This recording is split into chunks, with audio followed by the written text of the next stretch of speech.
Assalamualaikum warahmatullahi wabarakatuh.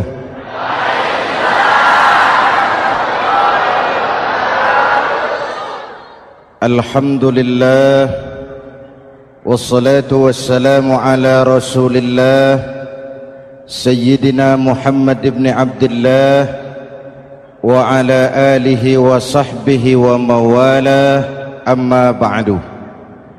Saudara-saudara kaum muslimin di seluruh tanah air, hari-hari pada minggu akhir Ramadan kita bersama-sama menyaksikan sebuah fenomena tentang pindahnya kegiatan umat dari masjid ke pasar, dari masjid ke terminal, dari masjid ke stasiun, dari masjid ke bandara.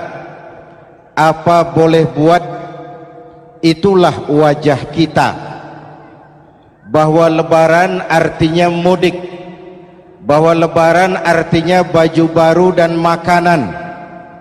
Lebaran berbeda dengan Idul Fitri. Lebaran adalah tradisi yang setiap kita boleh ikutan. Siapa saja boleh ikut lebaran, tapi tidak tiap orang bisa merayakan Idul Fitri.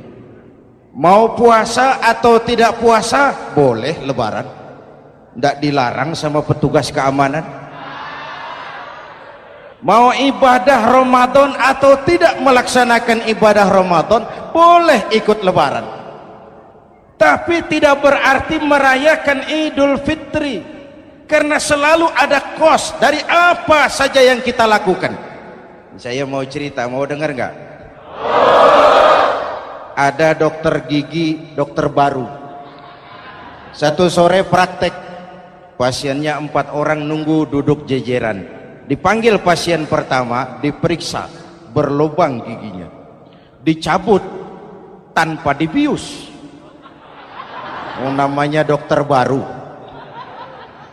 Pasien ini teriak, aduh sakit dok, tidak kuat, sakit. Teriakannya keras sekali. Pasien yang 3 orang yang nunggu gemeter, lari semua. Sudah saya dicabut, diobati, selesai, tanya, sudah selesai dok? Sudah mas. Berapa biayanya? 200.000. Loh, biasanya kan 50.000, kok 200.000? Biasanya sih memang 50.000, tapi siapa suruh kau teriak? Yang 3 lari.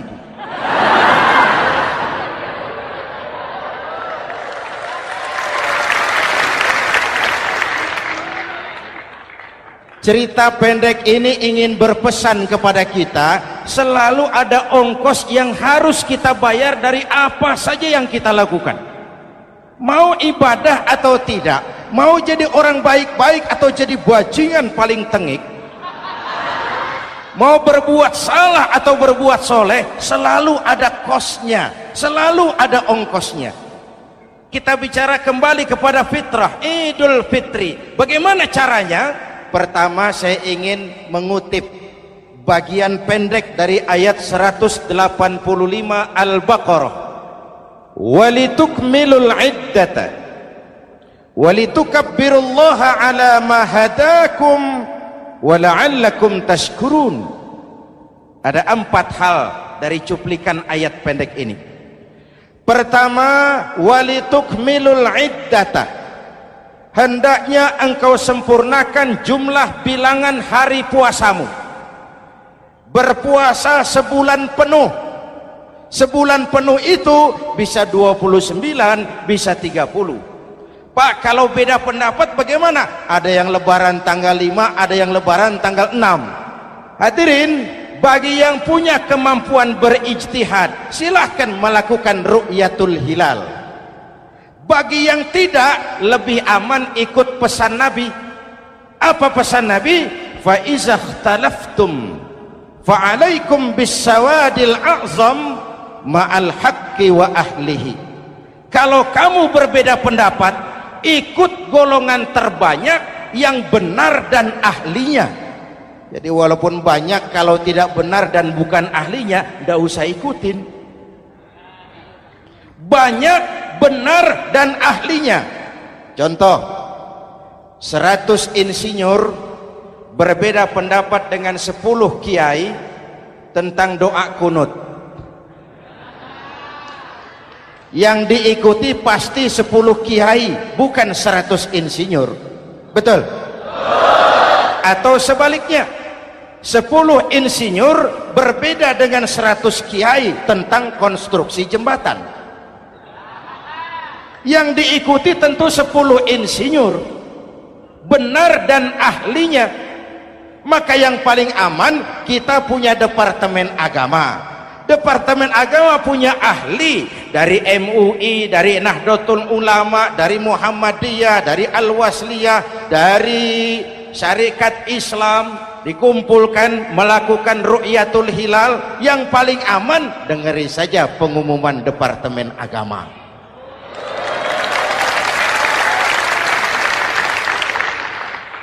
Tapi tetap menghormati mereka yang meyakini 1 Syawal jatuh pada tanggal 5. Beda boleh, marah jangan. Jelas? Saudara boleh suka tempe, tapi jangan menghina orang yang tidak suka tempe. Saudara boleh senang tahu, tapi jangan ngenyek karo wong yang senang tahu. Hadirin yang saya hormati, walitukmilul iddata. Kalau mau kembali kepada fitrah, sempurnakan jumlah bilangan hari puasamu. Makna sempurnakan di sini 2, sempurnakan 1 bulan penuh dan sempurnakan semangat puasamu. Walaupun Ramadan berakhir, puasa jangan selesai. Kenapa? Tangan kita masih tetap terus puasa dari mengambil yang bukan milik kita. Lidah kita walaupun Ramadan sudah selesai tetap berpuasa dari memfitnah dan menggunjing orang lain. Kaki kita walaupun Ramadan sudah selesai tetap puasa dari berjalan ke tempat yang tidak baik. Perut kita tetap berpuasa dari kemasukan barang-barang yang haram. Sempurnakan semangat puasamu. Sikap disiplin, sikap jujur, merasakan kehadiran Allah dekat dalam hidup. Nih contoh ringan. Tadi waktu asar dan zuhur, saudara sholat apa tidak? Sholat. Waktu sebelum sholat kan berwudu. Ketika berwudu kan berkemur. Umpama waktu berkemur itu saudara korupsi, sedikit saja airnya saudara minum, saya yakin jangankan petugas keamanan, teman wudhu sebelah pun tidak akan tahu kalau waktu berkemur saudara korupsi. Kalau selesai Ramadan ini diterjemahkan, insya Allah negara kita bersih, berkurang korupsinya. Hadirin yang saya cintai, saya kembali kepada pesan Al-Baqarah 185 tadi. Walitukmilul iddata, sempurnakan jumlah bilangan hari puasamu. Puasa sebulan penuh dan kemudian lanjutkan semangat Ramadan. Disiplin, merasakan diri di bawah pengawasan Allah. Sekarang ini Allah ditekan. Kita iman dalam ucapan tapi sekuler dalam perbuatan. Tuhan cuma ada di masjid, di kantor Tuhan hilang, maka korupsi merajalela. Tuhan cuma ada di masjid, di pasar Tuhan hilang, maka timbangan tetap curang. Iman dalam ucapan tapi sekuler dalam perbuatan. Kalau jiwa dan semangat Ramadan kita bisa terapkan, insya Allah korupsi akan berkurang. Sekarang kan kita prihatin, yang tadinya teriak-teriak wong cilik malah ribut rumah mewah. Yang tadinya teriak-teriak rakyat kecil, sekarang malah ribut soal villa 5 miliar. Ini kan menyedihkan, memilukan dan memalukan. Tidak punya sense of crisis. Nah, saya juga nggak tahu apa itu. Udah dengerin aja, kenapa sih? Usil bener. Padahal ekonomi kita masih terpuruk, lapangan kerja sulit, jumlah pengangguran rata-rata 2 juta orang per tahun. Lapangan kerja baru sulit terbuka karena investor, jangankan yang dari luar mau masuk, yang di dalam siap-siap keluar.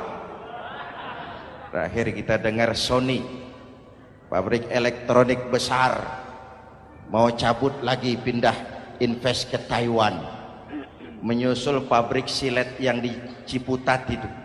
Ketika ditanya apa investasi di Cina lebih murah, tidak, dia bilang lebih mahal, cuma lebih pasti. Di Indonesia murah, cuma mejanya kebanyakan, biaya siluman, namanya siluman gak karu-karuan, keluar uang banyak, urusan tidak pasti, capek. Disahkan undang-undang penyiaran yang justru ditolak oleh masyarakat penyiar sendiri. Industri penyiaran bakal kolaps karena sekarang ini boro-boro mereka industri televisi mau break even point, mau pulang modal, dengan ke depan bisa bangkrut. Akibatnya bisa kita pastikan, jumlah pengangguran makin bertambah. Hadirin yang saya hormati, kita memang setuju jangan terlalu mengadopsi siaran-siaran televisi dari luar, kita harus punya filter.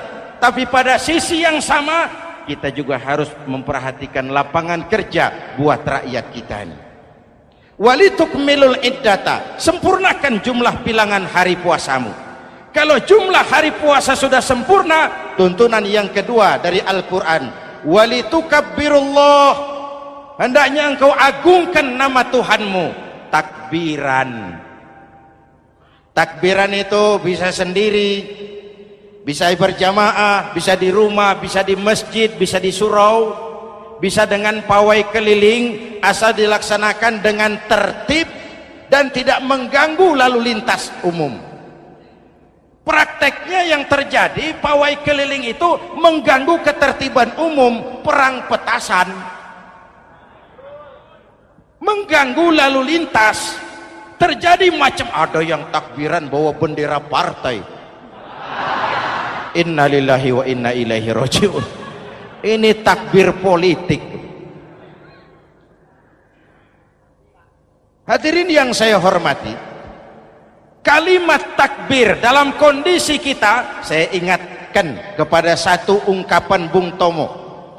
Bung Tomo, pelaku sejarah, tokoh 10 November yang dikenal sebagai Hari Pahlawan, dalam satu pidatonya saya ingat pernah berkata, andai kata tidak ada kalimat takbir, ini ungkapan Bung Tomo, andai kata tidak ada kalimat takbir, saya tidak tahu dengan apa saya harus menggerakkan putra-putra terbaik bangsa untuk bangkit berjuang melawan penjajah.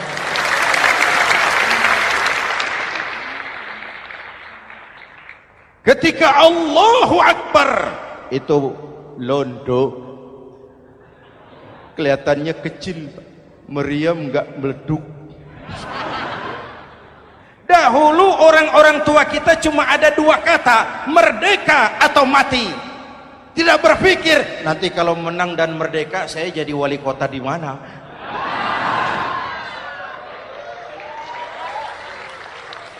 Kalimat takbir, bangsa ini harus bangkit dari keterpurukan. Bangsa ini harus bangkit mengejar ketinggalan-ketinggalannya. Bangsa ini tidak boleh terpuruk terus, dan semangat takbir harus menjiwai kita. Tidak ada capek dalam perjuangan, tidak ada puas dalam upaya. Keberhasilan cuma pengantar ke arah keberhasilan yang lebih baik lagi. Walitukabbirullah, hendaknya engkau agungkan nama Tuhanmu.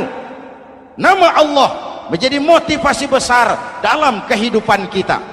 Ini pesan Quran Al-Baqarah 185. Pesan kedua, setelah sempurnakan jumlah bilangan hari puasamu, agungkan nama Tuhanmu. Takbiran. Kalimat takbir sendiri kalau kita lihat pada kalimatnya ada kata la ilaha illallah wahdah sadaqa wa'dah wa nasara 'abdah wa a'azza jundah wa hazamal ahzaba wahdah. Tidak ada Tuhan selain Allah, esa, tidak beranak, tidak diperanakan, wahdah, tidak bisa diumpamakan dengan apapun. Sadaqa wa'dah, Allah yang maha menepati janjinya. Wa nasara 'abdah, Allah yang maha menolong hambanya. Kalau bukan kebesaran Allah, berat berjuang Ramadan ini melawan musuh yang tidak nyata. Puasa itu kalau olahraga golep. Benar Pak, kalau tinju lawannya kelihatan. Betul. Sepak bola musuh kelihatan, bulu tangkis kelihatan, golf siapa musuhnya? Itulah puasa, menghadapi musuh yang tidak kelihatan. Itu lebih berat daripada perjuangan mengangkat senjata, lebih berat daripada berjuang mengorbankan harta. Tapi kalau di bulan Ramadan saja Rasulullah menang dalam perang Badar, itu harus jadi sumber motivasi. Dengan kalimat takbir, dengan keagungan Allah, bangsa Indonesia harus bangkit dari keterpurukan. Ibu bapak hadirin yang saya hormati, jadi bukan akhir Ramadan lalu sibuk beli baju. Boleh, tapi bukan itu yang utama. Laisal id bilibasin jadid walakinnal id bita'atin yazid. Idul Fitri bukan pakaian baru. Idul Fitri adalah ketaatan yang meningkat, yang telah ditempa, digojlok, digembleng oleh Ramadan. Jadi kalau Ramadan rajin baca Quran, lalu selesai Ramadan sayonara Quran, latihan tidak berhasil. Ramadan rajin ke masjid, selesai Ramadan selesailah ke masjid.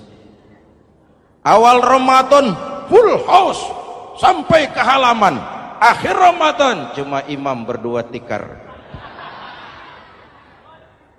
Masjid kembali senyap, padahal masjid adalah pusat kegiatan umat. Saudara lihat dari sejarah, ketika hijrah ke Madinah, Rasul singgah di Kuba. Apa yang beliau lakukan? Membangun masjid. Ketika sampai di Madinah, kesibukan pertama beliau apa? Mencari rumah dinas? Bukan. Kesibukan pertama beliau mencari lokasi di mana membangun masjid. Isra dan Mi'raj, perjalanan besar dimulai dari masjid ke masjid. Ini indikasi masjid memang merupakan pusat kegiatan umat. Umat Islam dengan masjid seperti ikan dengan air, tidak boleh pisah. Ada ikan yang tidak betah di air? Ada. Ikan mau modar. Kalau umat sudah mulai menjauhi masjid, jiwanya yang akan mati. Kalau jiwanya mati, jasadnya masih hidup, itu namanya bangkai berjalan. Walitukabbirullah, engkau agungkan nama Tuhanmu. Takbiran, setelah berjuang penuh membina takwa, mengharap ridho, mengendalikan nafsu. Ingat loh, puasa itu bukan menghilangkan nafsu, mengendalikan, menempatkan pada tempatnya. Manusia tanpa nafsu bukan manusia, tapi manusia yang disetir nafsu turun jadi binatang, bahkan lebih rendah daripada binatang. Puasa ini menempatkan nafsu di tempatnya. Hai laki-laki, kamu nafsu sama perempuan? Betul Pak. Perempuan suka laki-laki? Betul Pak. Boleh lewat sini, lewat pintu yang disebut nikah. Ini nafsu disalurkan lewat pintu yang disebut nikah. Jangan seperti ayam kawin tiap malam, nikah tidak mau.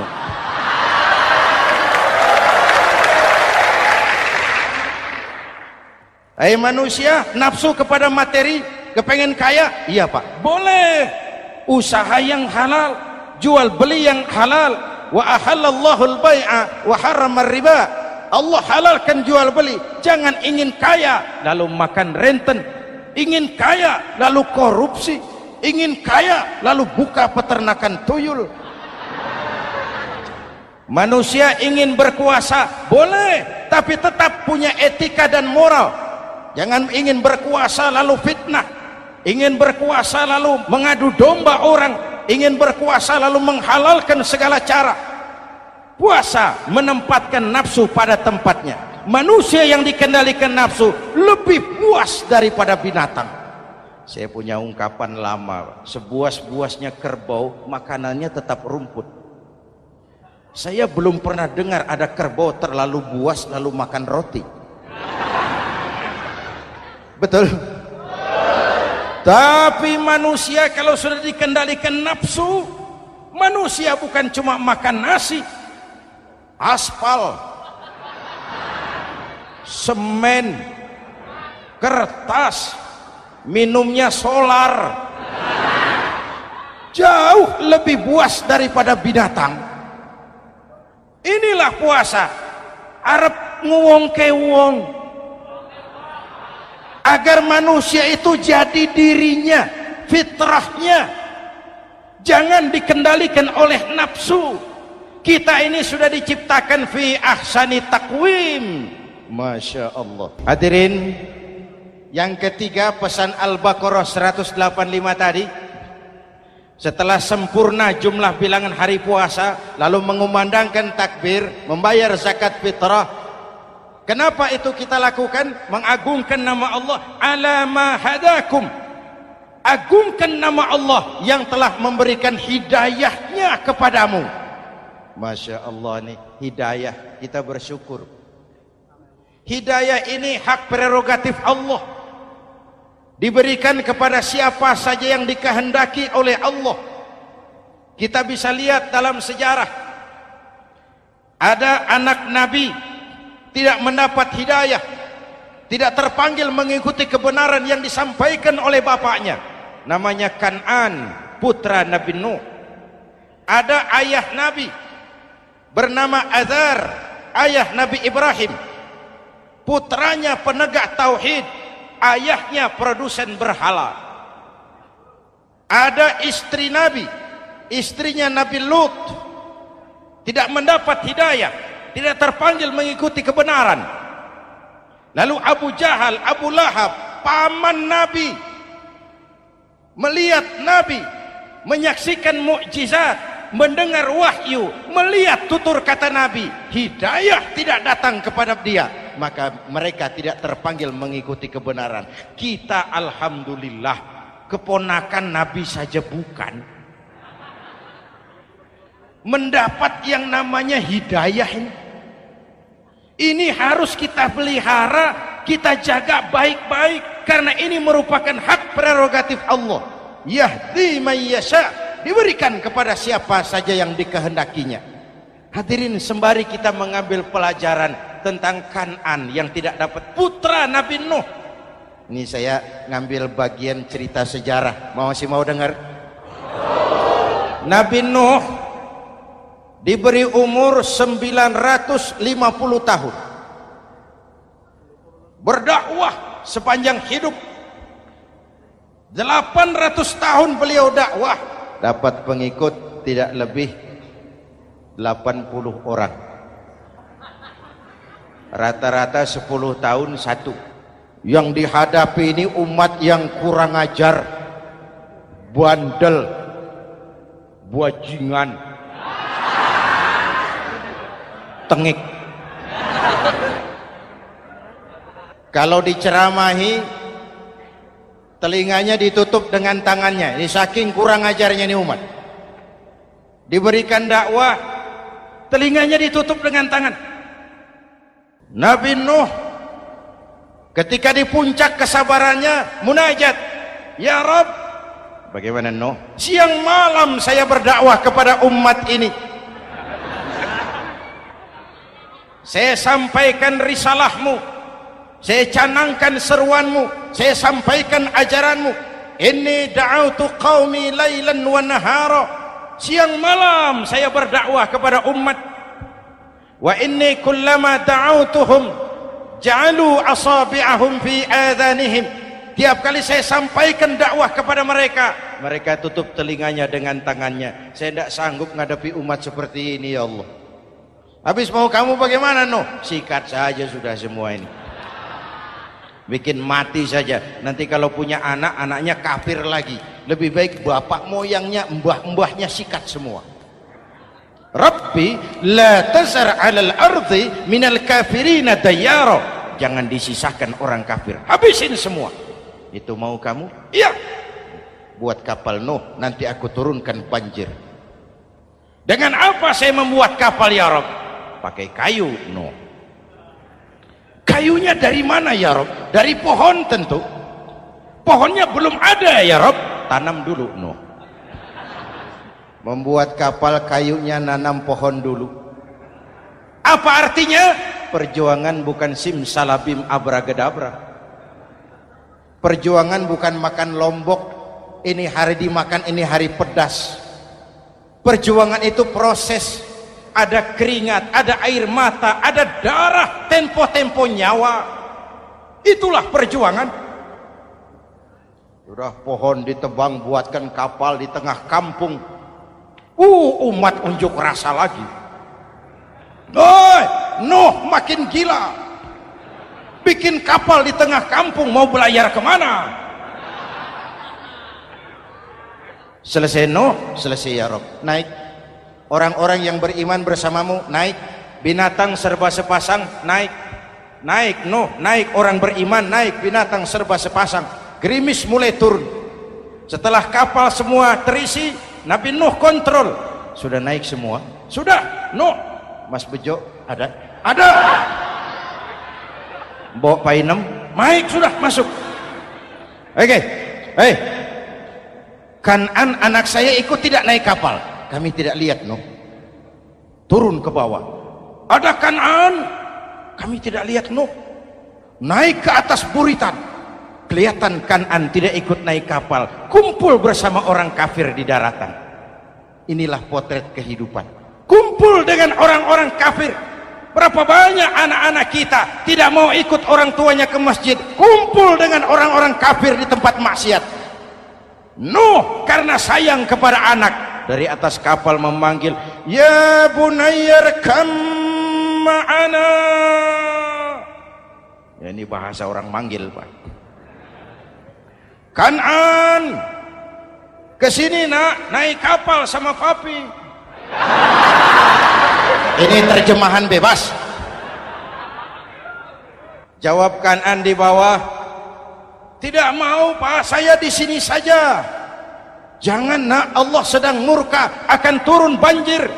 Kalau datang banjir Bapak, sa'awi ila jabalin ya'simuni minal ma'. Saya akan naik ke gunung tinggi yang bisa menyelamatkan saya dari banjir. Kan'an naik ke gunung tinggi, gunung pun tenggelam dihantam banjir. Dalam puncak kepedihan, Nabi Nuh akhirnya sadar, ya Allah, kalau orang kafir tenggelam memang saya yang minta, tapi Kan'an kan anak saya. Nuh, anggap Kan'an bukan anakmu. Wa innahu amalun ghairu salih. Nuh sadar, akhirnya bilang, ana urid wa anta turid wallahu fa'alun lima yurid. Aku punya kemauan, kau Kan'an punya kemauan, Allah juga punya kemauan. Kemauan Allah lah yang akhirnya jadi kenyataan. Nek sekarang juga kita ngadepi musim banjir. Bukan banjir air saja, banjir peradaban-peradaban yang masuk ke negeri kita. Banjir maksiat, banjir munkarot. Kalau kita sudah ke masjid, kita sudah naik kapal. Tolong kontrol anak-anak kita. Tolong kontrol tetangga kita. Ayo naik kapal. Banjir.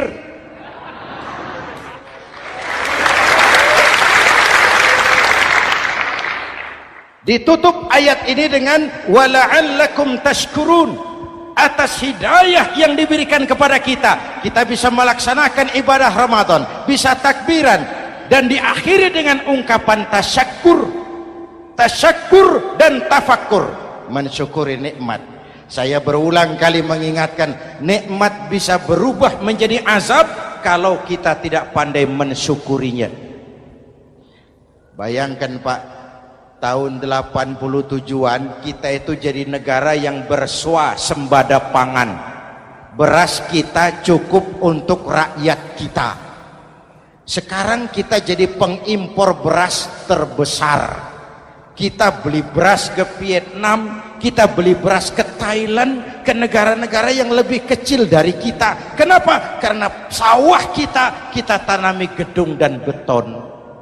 La in syakartum la azidannakum wa la in kafartum inna adzabi lasyadid. Kalau kamu bersyukur, aku tambah nikmat. Kalau kamu ingkar, tidak pandai bersyukur, awas, azabku pedih. Maka ungkapan saya, orang kaya bisa masuk surga karena hartanya, orang kaya bisa masuk neraka juga karena hartanya. Syukur apa tidak syukur? Pejabat bisa masuk surga karena jabatannya, pejabat banyak yang masuk neraka juga karena jabatannya. Syukur apa tidak syukur?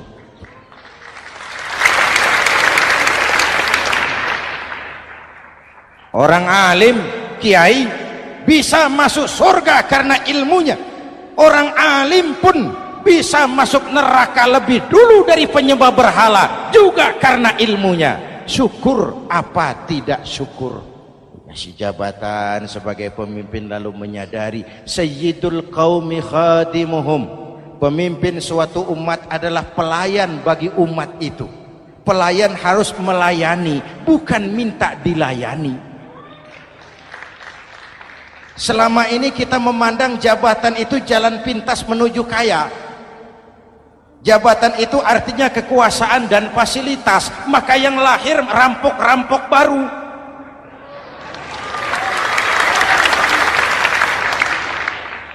Jabatan adalah alat untuk pengabdian di tengah rakyat yang sedang susah, di tengah negara yang sedang terpuruk. Kita memerlukan pemimpin-pemimpin yang sadar sayyidul qaumi khadimuhum. Pemimpin suatu kaum adalah pelayan bagi kaum itu sendiri. Ibu bapak hadirin yang saya hormati, dengan mensyukuri itu maka makna Idul Fitri meresap kembali kepada fitrah kita sebagai manusia, fitrah kesucian. Secara sederhana orang gambarkan kembali kepada fitrah seperti bayi baru dilahirkan oleh ibunya, bersih, suci, tanpa dosa, lantaran sudah dibersihkan oleh ibadah Ramadan. Tapi para ulama khalaf ada yang mengartikan fitrah itu kecenderungan kepada kebajikan, kecenderungan kepada kebaikan. Itu juga fitrah. Kembali kepada fitrah manusia, kecenderungan untuk berbuat baik. Kita lahir bayi tidak punya dosa, betul? Tidak ada dosa warisan dalam Islam. Kalau harta warisan ada, dosa warisan tidak. Karena itu dalam Islam juga tidak ada penebusan dosa. Kalau dosa bisa ditebus dengan uang, tentu Menteri Keuangan nomor 1 masuk surga.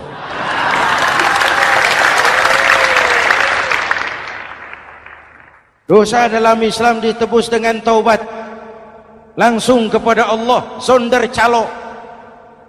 Hadirin yang saya hormati, kembali kepada fitrah seperti bayi baru dilahirkan oleh ibunya, bersih, tidak punya dosa kepada Allah lantaran sudah dibersihkan oleh ibadah Ramadan.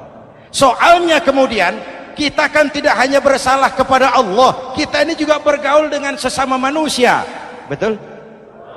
Sebuah hadis, sahabat ditanya oleh Rasul, atadruna manil muflis? Saudara-saudara, tahu kamu siapa orang yang bangkrut? Oh Rasul, orang bangkrut yang tidak punya uang, orang bangkrut yang tidak punya harta. Salah kata Rasul, innal muflisa min ummati, yang bangkrut dari golongan umatku, yang besok di hari kiamat datang menghadap Allah dengan membawa pahala solat, membawa pahala zakat, membawa pahala haji, membawa pahala sedekah pada satu pihak. Sementara pada sisi yang lain sebelah kiri, orang ini juga datang membawa kesalahan karena pernah mencaci maki orang, pernah memfitnah orang, pernah memakan harta orang dengan cara yang zalim. Satu sisi bawa kebajikan, sisi lain bawa kesalahan. Kalau ini yang terjadi, bagaimana nasib kita, kata Nabi? Tuhan, ini pahala solat saya, ini solat yang wajib, ini yang sunnah, rawatibnya, nawafilnya. Datang orang, sebentar Tuhan, apa?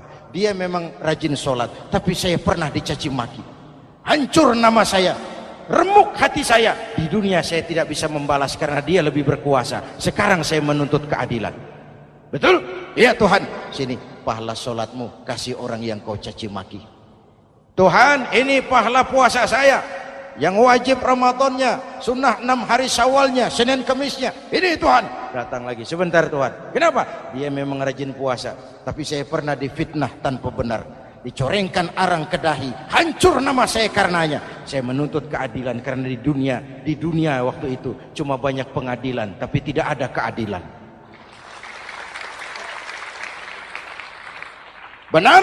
Benar. Ini pahala solatmu, kasih orang yang kau fitnah. Tuhan, ini pahala zakat saya. Datang lagi, Tuhan, dia memang suka zakat, tapi korupsinya lebih besar dari zakatnya. Nuntut keadilan. Sini pahala zakatmu kasih. Kalau habis pahala kebaikan, orang yang menuntut masih banyak, diambillah dosa orang yang kita sakiti, diberikan kepada kita. Pahala dipreteli, dosa diberikan. Apa enggak bangkrut? Ibarat orang dagang, modal habis, tagihan hutang datang terus. Kenapa? Orang ini cuma baik hubungannya kepada Allah, tapi tidak baik hubungannya dengan sesama manusia. Karena itu dalam konteks dengan fitrah, manusia makhluk yang fitrah. Apa fitrah itu? Pertama, manusia makhluk yang bertuhan, itu fitrah. Mengingkari Tuhan, mengingkari fitrah. Yang kedua, manusia makhluk sosial, zon politikan, itu fitrah. Kita tidak bisa hidup sendiri. Betapa dan siapapun kita memerlukan yang lain. Maka nuansa Ramadan intinya adalah silaturahmi.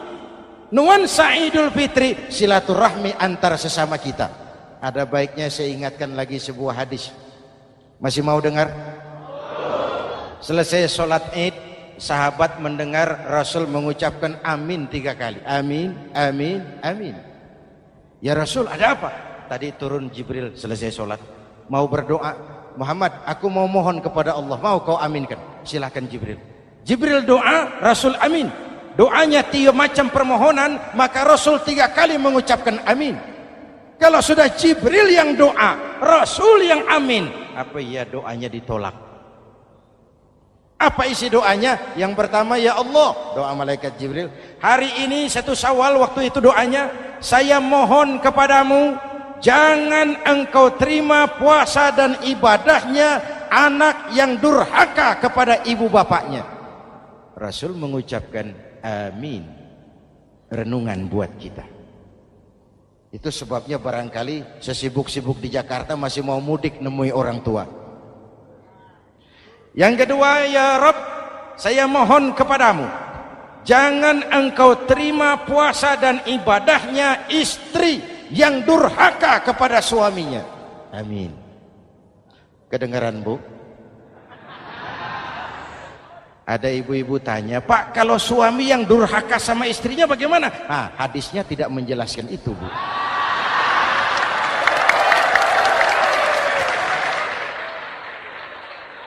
Lo menang sendiri. Yang jelas suami itu presiden rumah tangga, dimintakan tanggung jawab tentang istrinya. Nah, istri swargo manut neraka kadut. Ketika pulang Isra Mi'raj saja Rasul bercerita, aku diperlihatkan neraka. Neraka ya Rasul? Iya. Lalu aku lihat isinya kok kebanyakan perempuan. Perempuan.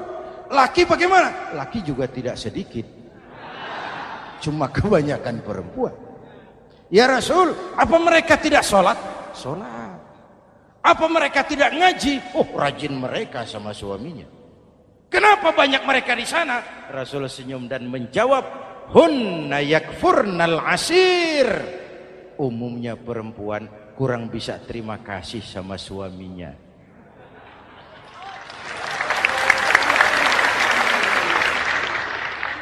Ini penyakit turunan.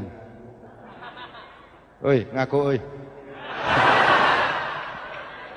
Lalu yang ketiga, ya Allah, hari ini saya mohon kepadamu, jangan engkau terima puasa dan ibadahnya muslim yang tidak mau memaafkan sesama saudaranya muslim.